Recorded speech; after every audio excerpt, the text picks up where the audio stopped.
लड़ाई बिना हथियार के उपन्यास हिंदी में Rahul Pandey self published by author in 2019 all promoting contents screenplay and dialogues are reserved through author Mr. Rahul Pandey 2018 copyright @ Rahul Pandey 2018 पुस्तक की कल्पना के स्वयं रचयिता एवं सर्वाधिकार लेखक राहुल पांडे के पहचान पर दर्ज यह टाइटल एवं कथानक अवतरण का संपूर्ण मालिकाना हक लेखक के पक्ष में निहित है।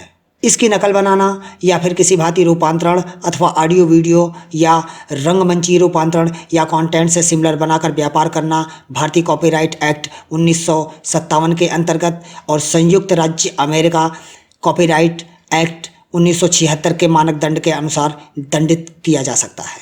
All promoting contents screen play and dialogues are reserve through author mister Rahul Pandey 2018। दृश्यांक 33।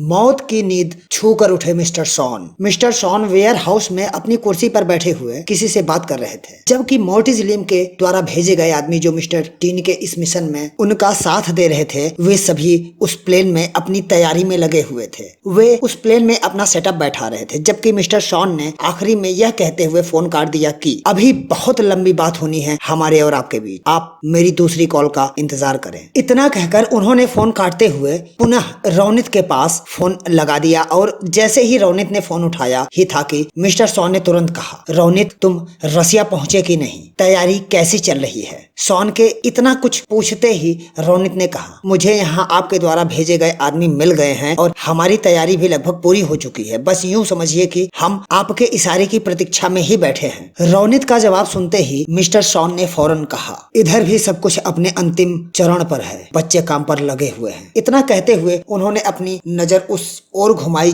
जिधर मोर्टिस लिम के टेक्नीशियन जो अभी भी कंप्यूटर मशीन और उस प्लेन के साथ छेड़छाड़ किए जा रहे थे, उन्होंने बात करते करते अपनी नजरें वहां से मोड़ी और पुनः रौनित से कहा, मुझे अभी एक इंजेक्शन लेना है और मैं उम्मीद करता हूं कि जब तक उसे लूंगा तब तक बच्चे अपना काम पूरा कर चुके होंगे। बस मैंने तुम्हें यह याद दिलाने के लिए फोन किया है कि जब मैं रसिया से गुजरूं, मेरे प्लेन का मेन लोकेशन आपके राडार पर जब सेंट्रल रसिया दिखने लगे तब तुम अपना काम शुरू कर देना। मिस्टर शॉन की हाँ में हाँ मिलाते हुए रौनित ने कहा, मुझे याद है और मॉनिटर पर नजर रखने के लिए 10 से भी ज्यादा लोगों का बंदोबस्त किया गया है, बस आप संतुलित रहें। रौनित के इस राहतपूर्ण जवाब ने मिस्टर शॉन के सुकून को और बढ़ा दिया और उन्होंने अपने आप को विराम देते हुए फोन को डिस्कनेक्ट कर दिया और उस कुर्सी के बगल में जहां एक टेबल लगी हुई थी जिस पर इंजेक्शन किट और एक आइस बॉक्स रखा हुआ था, वो उस तरफ को बढ़ने लगे, लेकिन अभी भी उनका दिमाग उन लोगों के काम पर ही था। वो इंजेक्शन लेने के लिए आगे बढ़ तो रहे थे, लेकिन उनकी नजर वहां कार्यरत लोगों पर थी। उनके फोन से दूर होने का अंदेशा जैसे ही उनमें से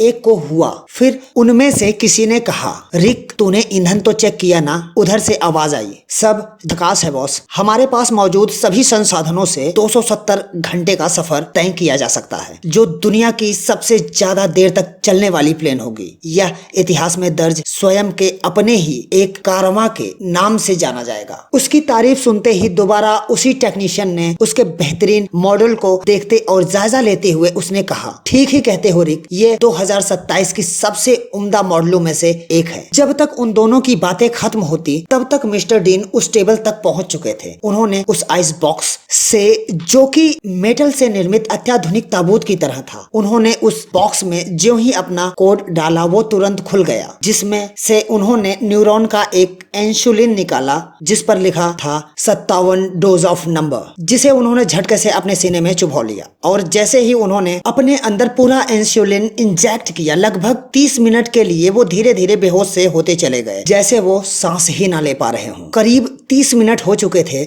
उन्हें बेहोश हुए, उनका शरीर जैसे किसी मृतक लाश की तरह हो गया हो। अचानक ही उन्होंने एक सांस भरी और जोर से खांसते खांसते इतना जोर से खांसने लगे मानो उनका सीना फट जाएगा। वो जैसे ही मौत से लड़ने वाली उस नींद से बाहर आए तब कहीं जाकर उन्होंने एक राहत की सांस ली और फिर जमीन पर लेटे ही लेटे हवा में हाथ लहराते हुए उन्होंने जोर से चुटकी बजाई और कहा, बॉयज क्या अब हम निकलने के लिए तैयार हैं? फिर उनमें सामने से किसी ने कहा, हम तैयार बैठे हैं, लेकिन बिना दूल्हे के बारात कैसी। उसके हैरत अंगेज जवाब ने मिस्टर शॉन के ध्यान को केंद्रित किया और जब उन्होंने देखा तो वो वॉल्टन था, जो कि अब वो 55 साल का हो चुका था। इससे पहले वो मिस्टर डीन के साथ एक और मिशन कर चुका था। वो बहुत ही बहादुर हुआ करता था। तब वो मात्र 22 साल का नवयुवक था, जो अभी भी उन्हें केवल मिस्टर डीन के नाम से ही पहचानता था। मिस्टर शॉन ने उसकी तरफ देखा और कहा, तुम फिर से आ गए, उम्मीद नहीं थी। मिस्टर शॉन के इतना कहते ही वो खुशी से झूम उठा और कहने लगा, मिस्टर डीन ने मुझे पहचान लिया। उसकी तारीफ करते हुए मिस्टर शॉन ने कहा,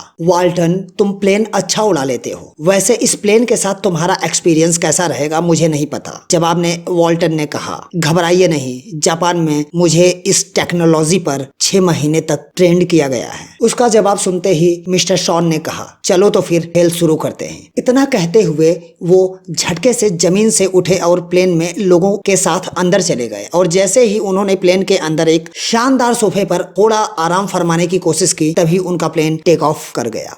श्रोताओं से करवद्ध निवेदन है कि लेखक की कला निधानता, क्रियान्वता व उनके श्रम तथा प्रस्तुतिकरण को आपके समक्ष प्रस्तुत करने में की गई तकनीकी संगोष्ठी द्वारा परिश्रम को नजरअंदाज न करते हुए चलचित्र के बखान में अपनी सुझाव दें व सराहनीय कार्य का मूल्यांकन करते हुए उसे पसंद भी करें।